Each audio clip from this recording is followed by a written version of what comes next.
بسم اللہ الرحمن الرحیم۔ یہ حدیث جس کو ابھی طالب علم نے پڑھا ہے،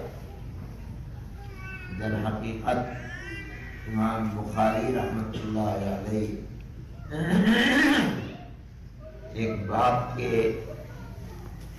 ماتحت لائے ہیں، جس میں فرماتے ہیں قول اللہ تبارک و تعالی وَنَضَعُ الْمَوَازِينَ الْقِسْطَ لِيَوْمِ الْقِيَامَةِ۔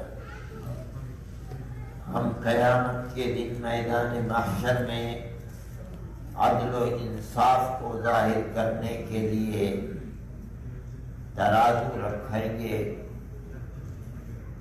یعنی اس ترازو کے دو پلے ہوں گے۔ جس طرح دنیا کی ترازو میں چیزوں کو تولا جاتا ہے، اسی طریقے پر ایک پلے میں اعمال صالحہ انسان کے رکھے جائیں گے اور دوسرے پلے میں گناہ اعمال سیئہ رکھے جائیں گے۔ فَأَمَّا مَنْ ثَقُلَتْ مَوَازِينُهُ فَهُوَ فِي عِيشَةٍ رَاضِيَةٍ وَأَمَّا مَنْ خَفَّتْ مَوَازِينُهُ فَأُمُّهُ هَاوِيَةٌ۔ جس کے اعمال صالحہ کا وزن بھاری ہوگا وہ جنت کا مستحق ہوگا، اور جس کے اعمال صالحہ ہلکے ہو گئے اور گناہ بھاری ہو گئے وہ خدا کی رحمت اور جنت سے محروم ہوگا۔ صاحب کتاب امام بخاری رحمۃ اللہ علیہ فرماتے ہیں کہ اس سے پتہ چلا کہ بنو آدم کے اعمال جو کچھ دنیا میں اس نے کیے ہیں اپنی زندگی کے اندر، اور جو کچھ اس نے زبان سے کہا ہے، قرآن کہتا ہے وَنَكْتُبُ مَا قَالَ، ہر چیز کو رکھ کر تولا جائے گا اور اسی پر فیصلہ ہوگا۔ اس اللہ کے اس قول کی تائید کے اندر اس حدیث کو لا کر رکھا ہے، جس حدیث کو ابھی آپ کے سامنے پڑھا گیا۔ آخری کتاب میں یہ جو ابواب ہیں، در حقیقت یہ اسلام کے اندر اس طریقے کے لوگ اور جماعتیں جیسے آج طرح طرح کے عقیدوں کی بھرمار ہے، اسی طریقے پر جس عقیدے کو نبی کریم علیہ السلام نے پیش فرمایا تھا دنیا میں، کچھ ایسے طبقے اور جماعتیں پیدا ہوئی کہ جنہوں نے اس سے اختلاف کیا۔ معتزلہ اور خوارج، جو کچھ ہماری زبان سے بات نکلتی ہے نکل کر ختم ہو جاتی ہے، وہ کہیں موجود نہیں ہے۔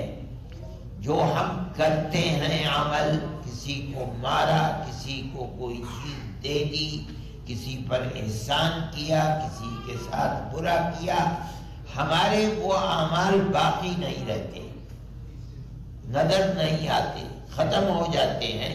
تو قیامت کے دن کسی ترازو میں ان کو تولا کیسے جائے گا؟ معتزلہ اور خوارج کی سمجھ میں یہ بات نہیں آ رہی تھی کہ ان اعراض کو تولا کیسے جائے گا، ان کا تو وجود ہی نہیں ہے۔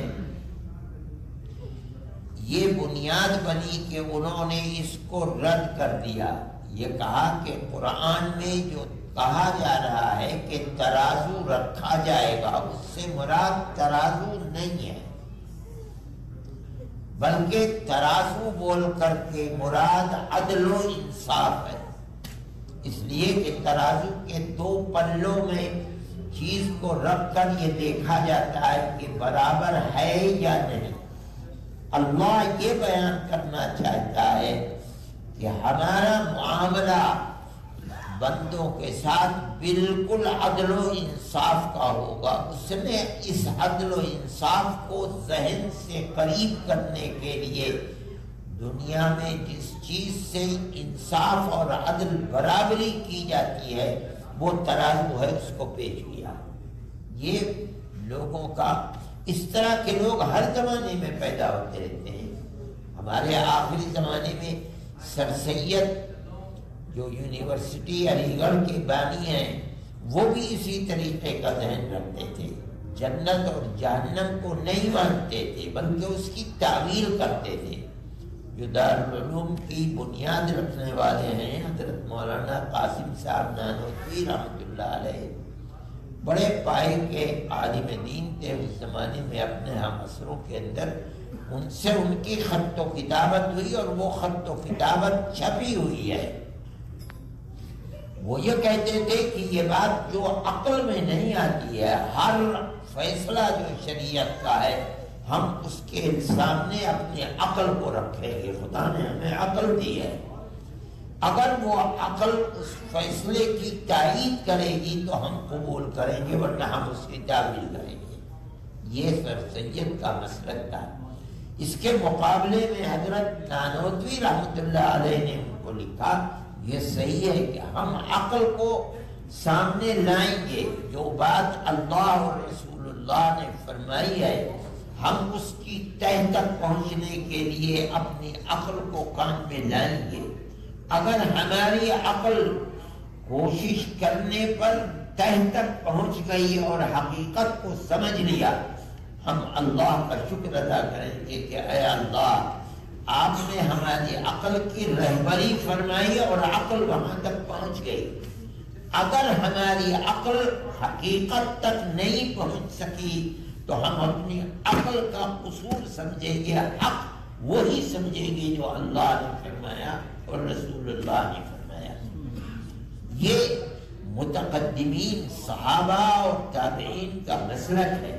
اسی لیے جب سر سید مرحوم کا انتقال ہوا تو حضرت نانوتوی رحمۃ اللہ علیہ کے جو شاگرد رشید تھے حضرت شیخ الہند رحمۃ اللہ علیہ نے ان کی موت پر ایک قصیدہ لکھا تھا، وہ بھی چھپا ہوا ہے. اس قصیدے کا آخری مصرع ہے، فرماتے ہیں مانتے جس کو نہیں تھے لیجئے پہنچے وہاں. جنت اور جہنم کو نہیں مانتے تھے، اس لیے موت کے بعد اسی مصرے سے ان کی تاریخ وفات بھی نکلتی ہے 1315. یہ اس رد کے اندر صاحب کتاب اس حدیث کو لا رہے ہیں. اللہ نے یہ فرمایا کہ ہم میزان عمل رکھیں گے، ترازو، اور اس ترازو کے اندر ہر انسان کے عمل کو رکھیں گے عام طریقے پر. ایک طبقہ حدیث کے اندر آتا ہے، ایسا بھی ہوگا احادیث شفاعت میں، جو بغیر حساب کے جنت میں جائیں گے. الذین لا یسترقون ولا یتطیرون وعلی ربهم یتوکلون. اللہ بے شمار مومنین کو اس کیفیت کے اندر جنت میں داخل کریں گے کہ وہ حساب و کتاب سے ان کا مرتبہ اتنا بلند ہوگا کہ ان سے حساب نہیں ہوگا، وہ سیدھے جنت میں جائیں گے. لیکن عام طریقے کے اوپر جو قانون ہے وہ میزان عمل میں رکھ کر تولنے کا ہے. اور یہ قرآن کی آیت ہے کہ تولا جائے گا. اب کیسے تولا جائے گا؟ یہ ہو سکتا ہے کہ ہمارے جو دنیا کے عمل ہیں آج ہوئے ختم ہو گئے، اللہ تعالیٰ قیامت کے دن ان کو ایک صورت عطا فرما دے اور اس صورت کو وہ وزن عطا فرمائیں جو وزن اللہ کے یہاں اس کا متعین ہے. یہ ہو سکتا ہے.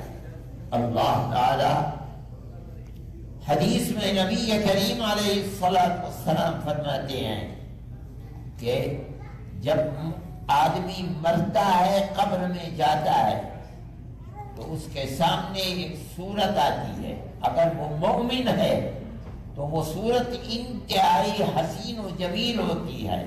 تو وہ کہتا ہے کہ میں نے تو دنیا میں تیری جیسی صورت نہیں دیکھی، آج تو قبر میں کیسے، کہاں سے، کون ہے؟ تو وہ جواب دے گی انا عملک الصالح، میں تیرا وہ اچھا عمل ہوں جو تو دنیا میں کیا کرتا تھا، عبادت کرتا تھا، اللہ کی مخلوق کی مدد کیا کرتا تھا، بے سہاروں کے لیے سہارا بنا کرتا تھا۔ آج اللہ نے تیرے اس عمل کو قبر کے اندر جہاں تو تنہا ہے، کوئی مونس اور غمخوار نہیں ہے، میں تیرے ساتھ رہوں۔ اور اگر وہ برا عمل کرتا تھا، فاسق و فاجر تھا، تو اس کے قبر کے اندر ایک بہت خراب ڈراؤنی تصویر ہوگی۔ وہ گھبرائے گا، کہے گا تو کون ہے؟ تو وہ جواب، انا عملک السیئ، میں تیرا برا عمل ہوں جو تو دنیا میں کیا کرتا تھا، خدمت خلق کے بجائے لوگوں پر ظلم کرتا تھا، تکلیف پہنچاتا تھا، معصیت کرتا تھا۔ آج اللہ نے مجھے ایک صورت دی ہے۔ یہ بھی ہو سکتا ہے، اور یہ بھی ہو سکتا ہے کہ جو دو فرشتے ہیں کرامن کاتبین یعلمون ما تفعلون، یہ داہنا فرشتہ جو ہم عمل صالح خدا کی توفیق سے کرتے ہیں وہ اس کو لکھتا ہے، اور یہ بایاں فرشتہ جو ہم گناہ کرتے ہیں اس کو لکھنا چاہتا ہے، تو یہ فرشتہ اس سے کہتا ہے رک جا، ہو سکتا ہے توبہ کر لے، رکتا ہے۔ جب توبہ نہیں کرتا تو یہ فرشتہ اس کو لکھ لیتا ہے۔ یہ ہر انسان کی ایک فائل ہے جو تیار ہو رہی ہے۔ جیسے آدمی مرا، نبی کریم علیہ الصلوۃ والسلام فرماتے ہیں اذا مات الانسان يتبعه ثلاث، يتبعه عمل ويتبعه ماله واهله، یہ تین اس کے رشتہ دار جاتے ہیں، ملنے جلنے والے جاتے ہیں، قبر تک لے جا کر دفن کرتے ہیں، اس کے ساتھ ساتھ اس کا مال، اس زمانے کے اندر غلام جایا کرتے تھے، اس کے ساتھ ساتھ اس کا عمل جاتا ہے۔ فَيَرْجِعُ إِثْنَانِ وَيَبْقَى مَعَهُ وَاحِدٌ، اہل اور مال پلٹ کر چلے جاتے ہیں قبر میں رکھ کر کے۔ فرماتے ہیں عمل اس کے ساتھ ساتھ رہتا ہے، وہ قبر میں رہے گا، اور جب قیامت کے دن قبر سے اٹھ کر چلے گا میدان محشر کی طرف، یہ عمل وَكُلَّ إِنسَانٍ أَلْزَمْنَاهُ طَائِرَهُ فِي عُنُقِهِ وَنُخْرِجُ لَهُ يَوْمَ الْقِيَامَةِ كِتَابًا يَلْقَاهُ مَنْشُورًا اقْرَأْ كِتَابَكَ كَفَى بِنَفْسِكَ الْيَوْمَ عَلَيْكَ حَسِيبًا۔ ہر آدمی کی گردن کے اندر اس کی کتاب، یہ جو فرشتوں نے متعین کی ہے، یہ کتاب پڑی ہوئی ہوگی، اس کو لے کر میدان محشر کی طرف اللہ فرماتا ہے کھلی ہوئی کتاب ہے، چلتا رہو میدان محشر کی طرف، پڑھتا رہو۔ یہ کتاب وہ ہے کہ کوئی چیز چھوٹی نہیں اس کے اندر۔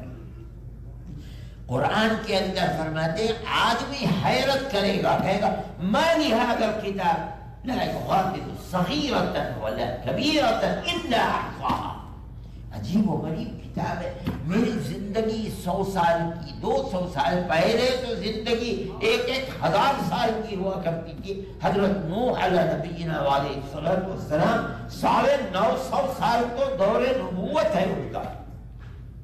اتنی لمبی زندگی کے اندر میرا کوئی عمل بڑے سے بڑا اور چھوٹے سے چھوٹا ایسا نہیں ہے جو اس کتاب کے اندر لکھا ہوا۔ ایک ایسی کتاب ہے، ہو سکتا ہے حدیث کے اندر ترمذی کی روایت ہے کہ ایک شخص اللہ کے دربار میں پیش ہوگا اور نامہ اعمال جو فرشتوں نے لکھا ہے پھیلا دیا جائے گا تا حد نظر، اور سب سیاہ ہوگا، ساری زندگی گناہوں کے اندر مبتلا رہا، اور سارا نامہ اعمال سیاہ ہی سیاہ ہے۔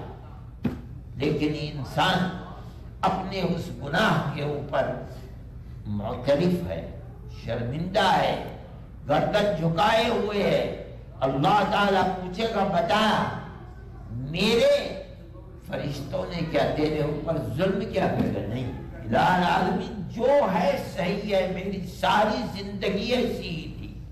اس کے مقابلے کے اندر ایک پرزہ ہوگا جو کبھی اس کے دل سے نکلا ہوگا، اشہد ان لا الہ الا اللہ، یہ وہ پرزہ ایک طرف ہے، اللہ فرمائیں گے احضر وزن، چل جہاں وزن ہو رہا ہے اپنے ترازو پر جا، کہے گا الہ العالمین اس انبار جو ایک دفتر کے انبار لکھے ہوئے ہیں ان کے مقابلے میں میرا یہ ایک پرزہ کیا حیثیت؟ فرماتے ہیں جاؤ تیرے اوپر ظلم نہیں کیا جائے گا۔ نبی کریم علیہ السلام فرماتے ہیں یہ جو ایک پرزہ ہے یہ قیامت کے دن بھاری ہو جائے گا، اور وہ جو انبار ہیں گناہوں کے دوسری طرف لیجیے ہلکے ہو جائیں گے۔ اور پھر فرماتے ہیں اللہ کے نام سے زیادہ بھاری کوئی چیز دنیا کے اندر نہیں ہے۔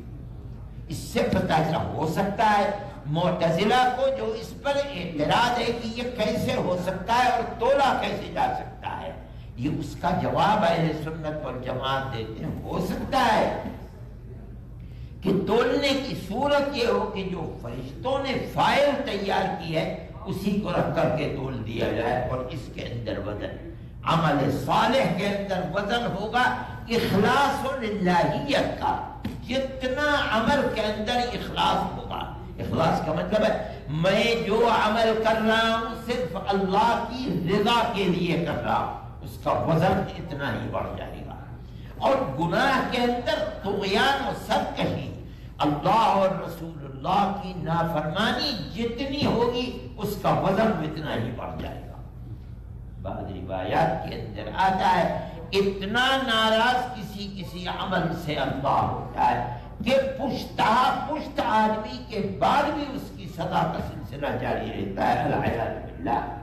وزن کے بڑھنے کی صورت یہ دو ہیں، عمل صالح کے اندر اخلاص، عمل غیر صالح کے اندر طغیان و سرکشی۔ صاحب کتاب نے اس کو بیان فرمایا، اور بیان کرنے کے بعد آپ اس روایت کو لاتے ہیں، فرماتے ہیں قال النبی صلی اللہ علیہ وسلم کلمتان، دو کلمے ایسے ہیں جن کی ایک تو صفت یہ ہے کہ وہ اللہ کے محبوب ہیں، بہت پسند ہیں اللہ۔ دوسری صفت ہے پسندیدگی ہے جس عمل کی چاہے وہ مومن پر کتنا ہی شاق اور مصیبت ہو، اس کو مصیبت نظر نہیں آتی، اس لیے کہ اسے اللہ سے محبت ہے۔ اس محبت کی وجہ سے مصیبت اور خراب یعنی ایسا انسان کے اوپر مشقت ہے وہ مشقت بھی ہلکی ہو جاتی ہے۔ صحابہ کرام اور تابعین کے بارے میں آتا کہ میدان جنگ کے اندر کود پڑتے تھے، غدن نلقى الاحبہ محمدا وحزبہ، ہم جان دینے کے لیے جا رہے ہیں، کل ہم اپنے مر کر کے اپنے محبوبوں سے جو جنت میں ہیں ان سے ملیں گے، رسول اللہ سے ملیں گے، چلے گئے ان کی جو جماعت ہے ان سے ملیں گے، اگر ان سے ملنے میں ہمارے سامنے موت ہے تو ہم اس موت کو بھی گلے لگاتے ہیں۔ لیکن یہاں فرما رہے ہیں محبوب ہیں اور انتہائی آسان بھی ہیں، خفیفتان علی اللسان، تو ضرور مومن اس عمل کو اختیار کرے گا۔ اور تیسری ثقیلتان فی المیزان، اصل میں اس روایت کو اس باب کے ماتحت لانے کے لیے یہی بیان کرنا ہے، یہ دو کلمے جو اللہ کو پسندیدہ ہیں، یہ دو کلمے جو زبان پر بہت آسان ہیں، ان دو کلموں کی تیسری صفت یہ بھی ہے کہ کل میدان محشر میں میزان عمل میں بڑے بھاری ہیں۔ بس پتہ چلا کہ میزان عمل میں رکھا جائے گا تبھی تو بھاری ہوں گے، ایک طرف انہیں رکھ کر کے دوسری طرف انسان کے گناہوں کو رکھا جائے گا۔ بھاری ہونے کا مطلب یہ ہے کہ وہ گناہ اس کے مقابلے میں ہلکے ہو جائیں گے، اور یہ پلہ بھاری، اور اسی پر فیصلہ، آگے کے فیصلے سب اسی کے اوپر ہوں گے۔ کیا آگے کے فیصلے؟ اسی بنیاد کے اوپر اس کا نامہ اعمال اس کے دائیں ہاتھ میں ہوگا۔ فَأَمَّا مَنْ أُوتِيَ كِتَابَهُ بِيَمِينِهِ فَيَقُولُ هَاؤُمُ اقْرَءُوا كِتَابِيَهْ وَأَمَّا مَنْ أُوتِيَ كِتَابَهُ بِشِمَالِهِ فَيَقُولُ یا لیتنی لم اوت کتابیہ. یہ دوسرا فیصلہ اسی بنیاد پر جو صراط، جس کو پل صراط کہا جاتا ہے جہنم کے اوپر، اس کے اوپر سے گزرنا صاف اور ستھرا ہو کر کے، جہنم سے بچ کر کے گزرنا، پہلی منزل یہی ہے، اس لیے وہ بھی آسان. پھر اس کے بعد حوض کوثر پر نبی کریم علیہ السلام کے ہاتھوں اپنی پیاس کو بجھانا، یہ بھی. پھر اس کے بعد جنت کی طرف پڑھنا اور جنت کے اندر پہنچنا، اس کی پہلی بنیاد میزان عمل ہے. اس لیے وہ کلمے کیا ہیں؟ فرماتے ہیں سبحان اللہ و بحمدہ سبحان اللہ العظیم. یہ دو کلمے ہیں جو اللہ کو بہت پسندیدہ ہیں. نبی کریم علیہ السلام کو اپنی امت سے محبت ہے، تعلق ہے. ہر انسان گناہ کرتا ہے، اس گناہ سے کل میدان محشر میں سرخروئی کے ساتھ انسان کا اللہ کی جنت تک پہنچنے کے بے شمار اسباب ہیں. دنیا کے اندر توبہ، استغفار، اعمال صالحہ، وضو، نماز، اللہ کے بندوں کی مدد، قطع نظر اس کے کہ اس کا مذہب کیا ہے. نہیں، ہر مصیبت زدہ کی مدد. درجات بلند ہوتے ہیں، یہ بھی سبب ہے، لیکن اس کے ساتھ ساتھ ذکر اللہ بہت بڑا سبب ہے. یہ اللہ کا ذکر ہے.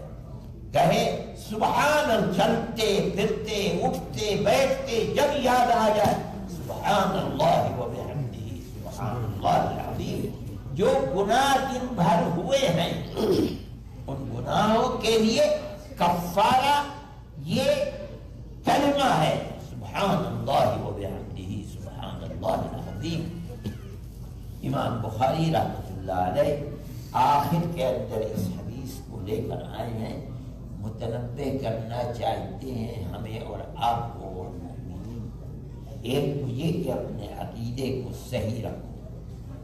اللہ کا نبی جس عقیدے کو اللہ نے اس کو دیا تھا اور یہ ذمہ داری بھی تھی کہ وہ اللہ کے بندوں تک پہنچا دے، پہنچا کر کے جب تک دین مکمل نہیں ہوا اس وقت تک دنیا سے نہیں اٹھایا گیا. وہ دے کر کے گئے ہیں جو عقیدہ انہوں نے دیا ہے، جو دین صحابہ کرام رضوان اللہ علیہم اجمعین سے ثابت ہے. مومن کا کام یہ ہے کہ بلا چون و چرا اس دین، اس عقیدے کو، اللہ کے نبی کی ان چیزوں کو پکڑ لے مضبوطی کے ساتھ. قطع نظر اس کے کہ ہمارے دماغ میں چیز آتی ہے یا نہیں آتی ہے. نبی کریم علیہ السلام کے صحابہ نے جو عقیدہ لیا تھا رسول اللہ صلی اللہ علیہ وسلم وہ یہی عقیدہ تھا. حضرت عمر رضی اللہ تعالی عنہ طواف کرتے کرتے کعبے کا پہنچے حجر اسود پر کھڑے ہو گئے. فرمایا کہ اے پتھر، میں جانتا ہوں کہ تو پتھر ہے، نہ تو مجھے کوئی نفع پہنچا سکتا ہے نہ نقصان. میرا نفع اور نقصان تو اللہ کے ہاتھ میں ہے. لیکن میں نے رسول اللہ صلی اللہ علیہ وسلم کو دیکھا ہے کہ وہ تجھے چومتے تھے، اس لیے عمر بھی تجھے چومے گا.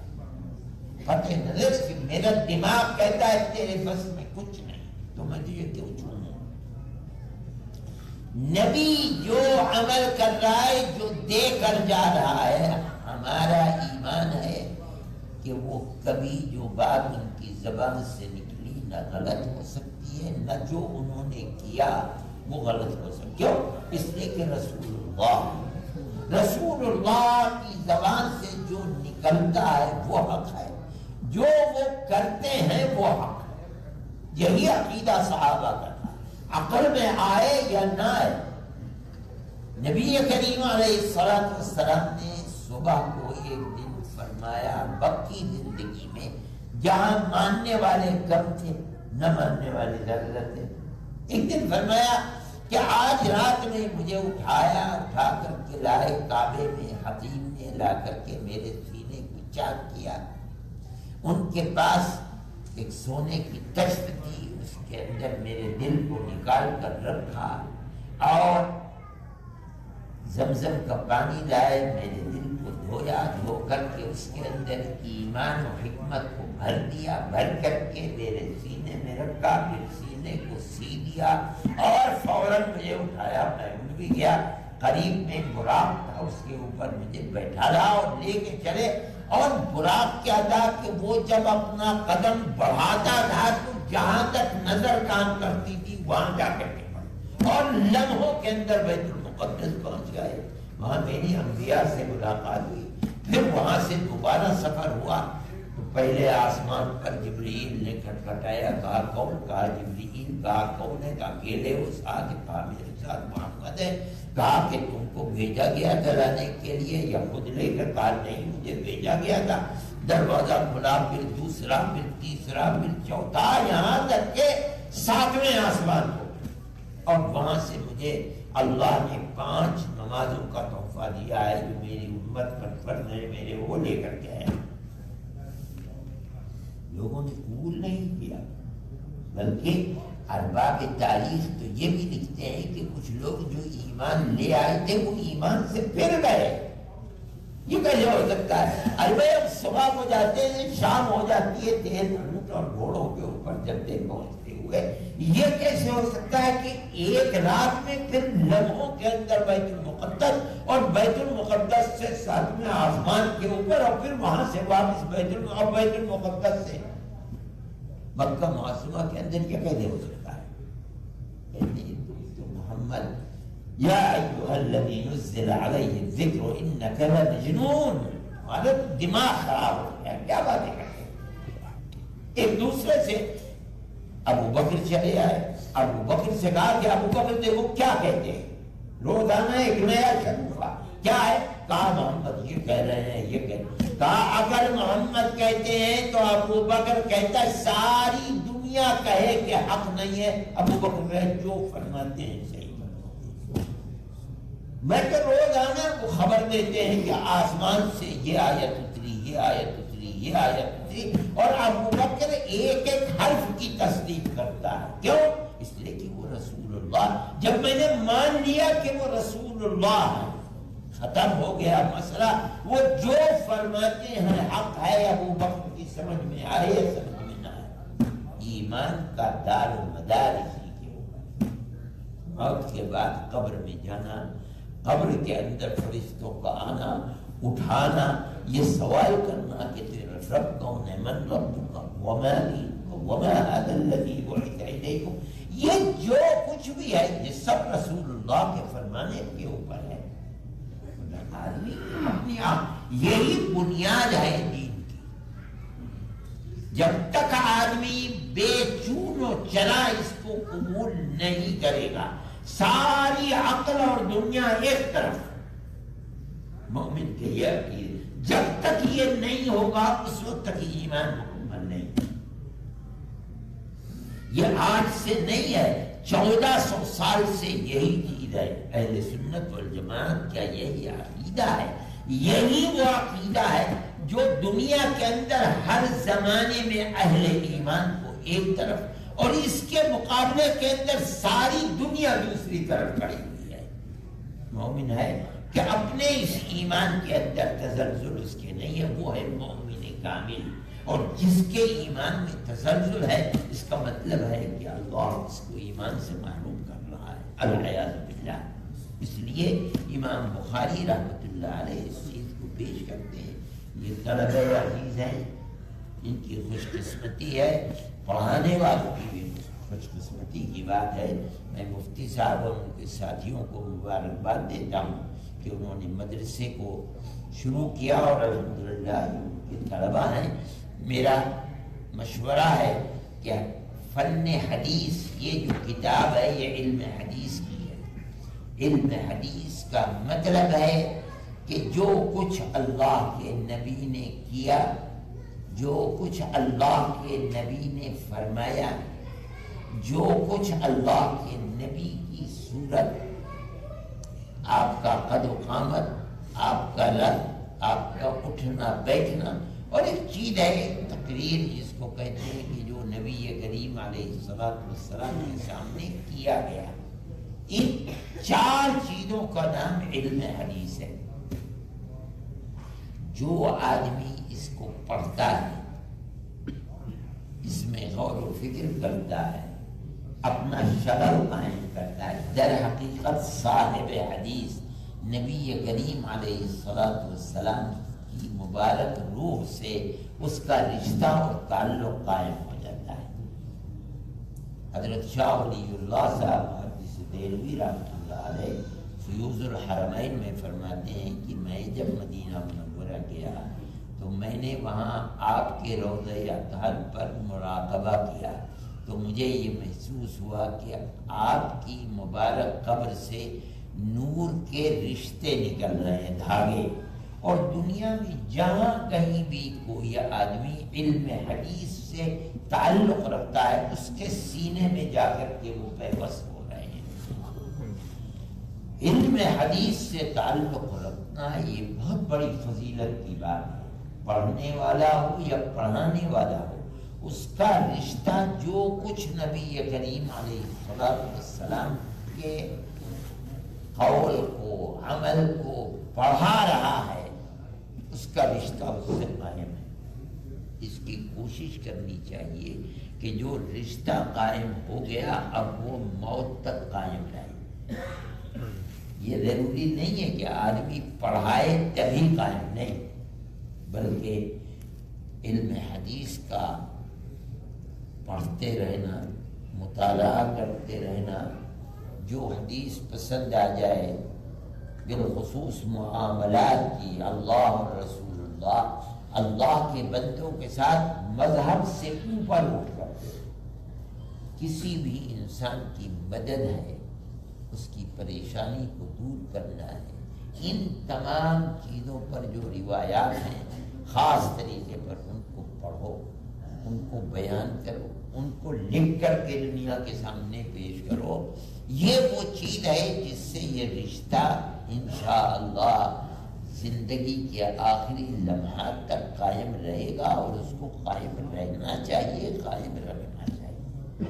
میں ارباب مدرسہ کو مبارکباد دیتا ہوں، اور پڑھنے والوں کو بھی مبارکباد دیتا ہوں، اور یہ دعا کرتا ہوں کہ اللہ تعالیٰ ان کے پڑھنے کو قبول فرمائے، پڑھانے والوں کے پڑھانے کو قبول فرمائے، اور اس کے ساتھ ساتھ مدرسے کو ترقی عطا فرمائے، اور شرور و فتن سے محفوظ و محفوظ فرمائے۔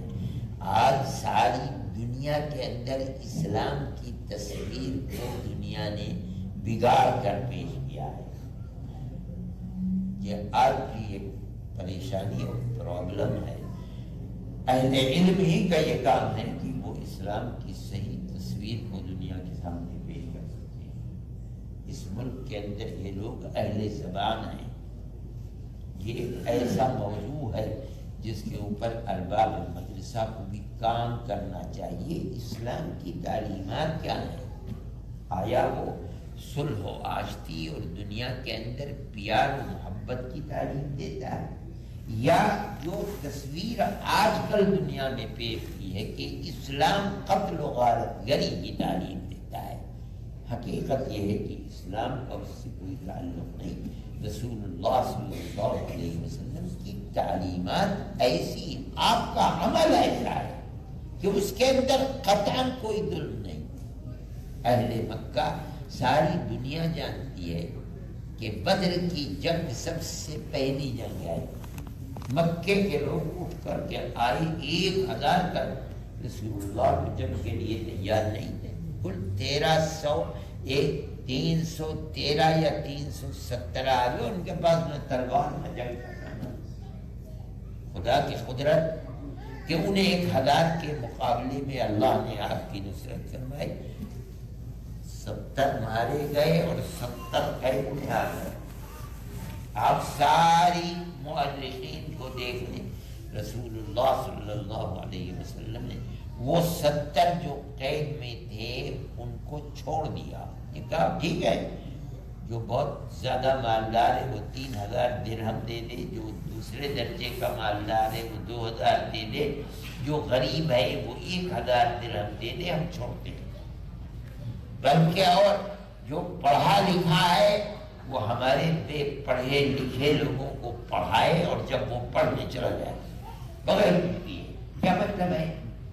مطلب ہے ہم سب کو چھوڑ رہے ہیں، بت پرستی کرتے ہو کرتے رہو، لا الہ الا اللہ کو نہیں مانتے نہ مانو، محمد رسول اللہ کو نہیں مانتے نہ مانو، ہم بغیر کسی شرط کے چھوڑتے ہیں. ٹھیک ہے، یہ اصول اور قاعدہ ہے. تم اس کے 3000 2000 1000 دے دو. جاؤ، لوگوں نے دے دیا چلے گئے. وہ جا کر کے مسلمان نہیں ہوئے، وہ جا کے جو اپنے دین کے اوپر تھا جاؤ اپنے دین کے اوپر رہو. یہ اسلام کی تاریخ ہے، رسول اللہ کا عمل ہے. پھر سن 6 کے اندر آپ حدیبیہ عمرے کے لیے گئے، مکے والوں نے عمرہ نہیں کرنے دیا. اسی درمیان میں کہ وہ عمرے کے باہر تھے، ترمذی کی حدیث ہے کہ پیچھے سے آ کر کے تنعیم کی طرف سے 80 آدمی حملہ کر کے مارنا چاہتے تھے. اللہ نے نصرت فرمائی، وہ گرفت میں آ گئے، قائد قانون میں آ کر کے انہیں قتل کیا جاتا. سب کو بغیر کسی شرط کے، بغیر پیسے کے چھوڑ دیا. جاؤ، چھوڑتے ہیں. کیا مطلب ہے؟ جاؤ، اللہ کو نہیں مانتے نہ مانو، بت پرستی کرتے ہو کرتے رہو، ہمیں نہیں مانتے نہ مانو، محمد کو رسول اللہ نہ مانو، جاؤ جاؤ. یہ روایات ہے. پھر سن 8 کے اندر فتح مکہ ہوا. ابو سفیان کہتے ہیں آج قریش ختم فرمائے. نہیں، جو تمہارے گھر میں چلا گیا ہم اسے بھی امان کہتے ہیں. نیا جو کعبے میں چلا گیا، جو اپنے گھر میں چلا گیا، دروازے بند کر لیا، اسلحہ اتار کر ہم نے امان دیا. جاؤ، جس طرف چاہو رہو، جس مذہب کے ساتھ جو چاہے کرو. نہیں مانتے اللہ نہ مانو، ہمیں رسول اللہ نے نہ مانو. یہ تو تاریخ اسلام کی ہے. لیکن ایک پروپیگنڈے کی دنیا ہے، ایسا لگتا ہے جیسے اسلام قتل و غارت گری کا ہمارا کردار بھی خراب ہے. میری بھائی، اس تصویر کو طلبا کو جو اس زبان کے جاننے والے ہیں انہیں خصوصیت کے ساتھ اسلام کی اس تصویر کو پیش کرنا چاہیے. حدیث کو ٹٹولو گے تمہیں ملے گا کہ مومن نہیں ہے، کافر ہے. حنین و اوطاس میں رسول اللہ کے ساتھ جہاد کے اندر شریک ہے. سارے محدثین کہتے ہیں ما آمن باللہ، ابھی تک اللہ پر ایمان نہیں لایا، اس کے باوجود رسول اللہ کے ساتھ ہے. اگر اسلام کی یہ تصویر ہوتی تو ختم کر دیا جاتا. بلکہ قرآن کہتا ہے وَإِنْ أَحَدٌ مِّنَ الْمُشْرِكِينَ اسْتَجَارَكَ فَأَجِرْهُ حَتَّى يَسْمَعَ كَلَامَ اللَّهِ ثُمَّ أَبْلِغْهُ مَأْمَنَهُ.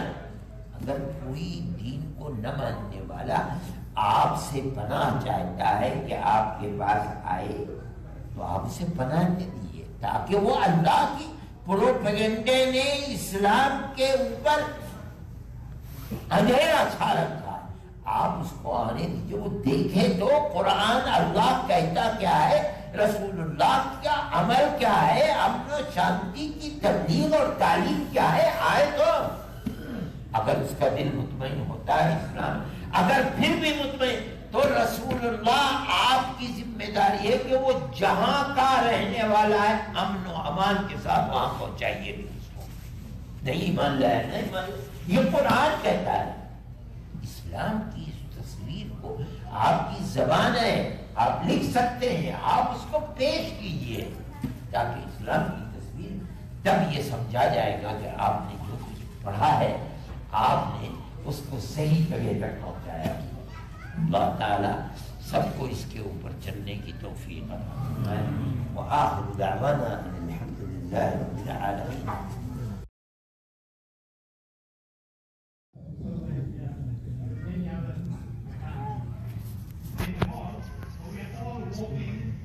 for the sake of the team.